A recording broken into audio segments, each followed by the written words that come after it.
Hello friends, आज हम पढ़ेंगे कि जो एंटी माइक्रोबियल एजेंट्स होते हैं उनको यूज़ करने से क्या क्या प्रॉब्लम्स आ सकती हैं। सबसे पहले होती है टॉक्सिसिटी।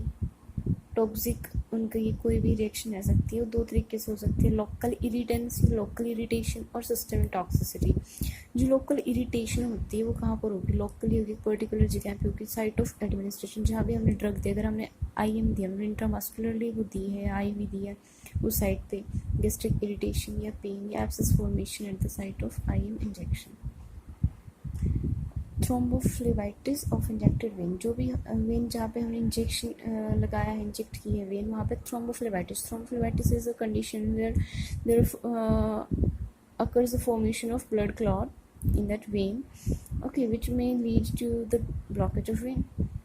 एग्जाम्पल के लिए सभी जो एंटी माइक्रोबियल एजेंट्स होते हैं वो सभी टॉक्सिसिटी कोज करते हैं ऑलमोस्ट, ठीक है, बट स्पेशली हम बात करेंगे रिथ्रोमाइसिन एंड टेट्रासाइक्लिन की। सिस्टमिक इरिटेंसी कौन कॉज करता है? वो डोजेज बेस्ड होती है, मतलब अगर ज़्यादा डोज है किसी चीज़ की या कम डोज है। अगर कम डोज में कई बार कोई ड्रग्स ऐसी होती है कि ख़तरनाक होती है, और कई बार क्या होती है कि हम हाई डोज ले लेते हैं तो इतना असर नहीं होता, वो चीज़ होती है, डोज बेस्ड होएगा इसका reaction.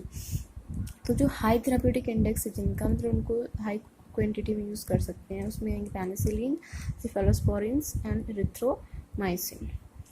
But there are some drugs which are of lower therapeutic index and which have very low therapeutic index. जिनका lower therapeutic index होता है वो जैसे कि माइनोग्लाइकोसाइड्स हैं, ये क्या करती है, 8th cranial जो नर्व रहती है उसकी टॉक्सिसिटी कॉज करती है, किडनी डैमेज कॉज कर सकती है, इसलिए लो थेराप्यूटिक है, उनकी डोज कम लेनी है, अदरवाइज ये इनसे ये टॉक्सिसिटी हो सकती है। जैसे टेट्रासाइक्लिन से किडनी लीवर टॉक्सिसिटी हो सकती है, वैंकोमाइसिन से हियरिंग लॉस हो सकता है, क्लोराम्फेनिकोल से बोन मैरो का डिप्रेशन हो सकता है।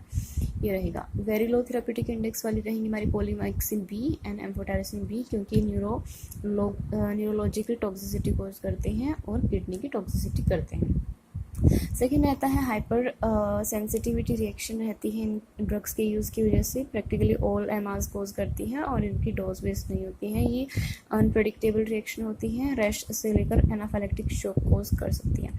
इसमें रहेंगी पेनिसिलिन, सेफेलोस्पोरिन एंड सल्फोनामाइड्स।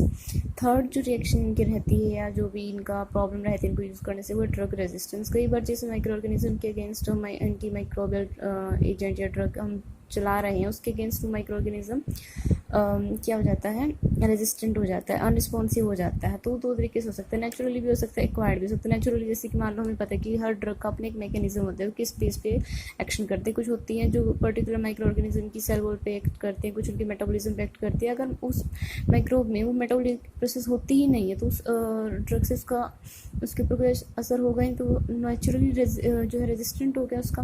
जैसे कि ग्राम नेगेटिव बेसिलाई है, वो अनअफेक्टेड होते पेनिसिलिन G से।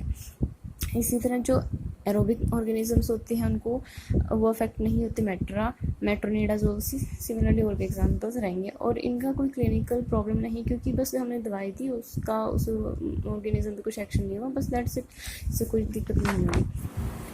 सेकेंड रहेगा एक्वायर्ड। जो एक्वायर्ड रेजिस्टेंस होता है वो कई बार क्या होता है, हम ज़्यादा टाइम तक यूज़ करते हैं किसी भी ड्रग को, तो उसके प्रति जो ऑर्गेनिज्म है वो रेजिस्टेंट हो जाते हैं। जैसे कि कुछ बैक्टीरिया इसके लिए फेमस भी हैं, जैसे स्टेफाइलोकोकाई, कोलीफॉर्म्स, ट्यूबरकल बेसिलाई।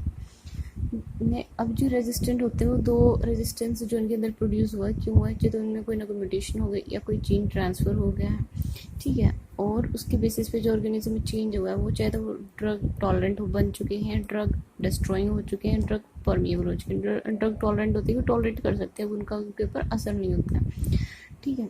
और ड्रग डिस्ट्रॉइंग होता है कि वो जो माइक्रो ऑर्गेनिज्म है वो अब ऐसा कुछ जो मटेरियल प्रोड्यूस करने लग गए हैं जो ड्रग को ही डिस्ट्रॉय कर देता है, इनएक्टिव कर देते हैं ड्रग को। ड्रग इम्पर्मिएबल क्या होता है कि जो हमारी ड्रग होती है कई बार सेल वॉल को परफोरेट करके माइक्रो ऑर्गेनिज्म की उसकी बॉडी में एंटर कर जाती है, उसके लिए कुछ चैनल्स क्रॉस करती है, पोरेंस। कई बार क्या होता है कि इम्पर्मिएबल, वो परमिएबिलिटी ही ख़त्म हो जाती है जो माइक्रो ऑर्गेनिज्म्स के अंदर थी, जिसके थ्रू वो अंदर जा सकते थे, ठीक है।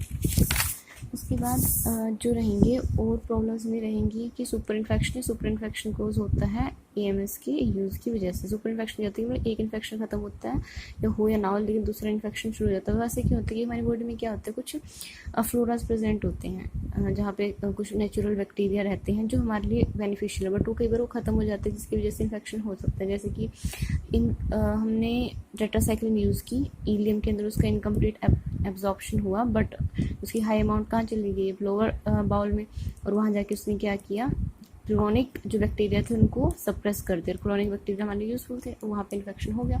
ये चीज़ रहेगी। नेक्स्ट रहेगा कि जो न्यूट्रिशनल डेफिशिएंसी कई बार हो जाती है। सिमिलरली ये भी रहेगा कि जो हमारे जिसकी B complex group of vitamin B है वो कौन प्रोड्यूस करते हैं, इंटेस्टिनल फ्लोरा प्रोड्यूस करते हैं। और जब हम ड्रग्स लेते हैं तो अगर वो फ्लोरा को ऑल्टर कर रहे हैं तो हमें क्या होगा, विटामिन बी नहीं बनेगा, उसकी डेफिशिएंसी हो जाएगी। इस ऐसे ही एग्जांपल दिया न्यूमाइसिन का, जो मॉर्फोलॉजिकल एब्नॉर्मलिटी कोज करते हैं इंटेस्टाइनल फ्लोरा, जिसकी वजह से प्रोडक्शन होता है स्टेटोरिया एंड मैलअब्जॉर्प्शन सिंड्रोम।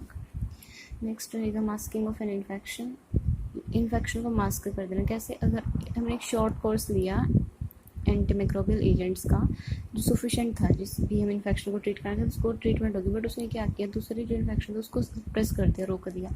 अब जो सप्रेशन हो, तुम कहोगे अच्छी बात है सप्रेस होगी, बट नहीं, वो इनिशियली मास्क्ड होता है, बट बाद में उसकी सीवियर फॉर्म आती है, लेटर फॉर्म। एग्जाम्पल सिफिलिस है, जैसे कि अगर आपने गोनोरिया के लिए पेनिसिलिन की सिंगल डोज भी लिया ना, तो वो सिफिलिस को मास्क कर देती है, सिफिलिस का मतलब पता नहीं चलता। नेक्स्ट वीडियो में हम देखेंगे कि जो हम एंटीमाइक्रोबियल एजेंट ड्रग्स हम देते हैं वो किस किस बेसिस पे देते हैं, उसके जो तीनों फैक्टर्स हम उनका आगे डिस्कस करेंगे। Thank you.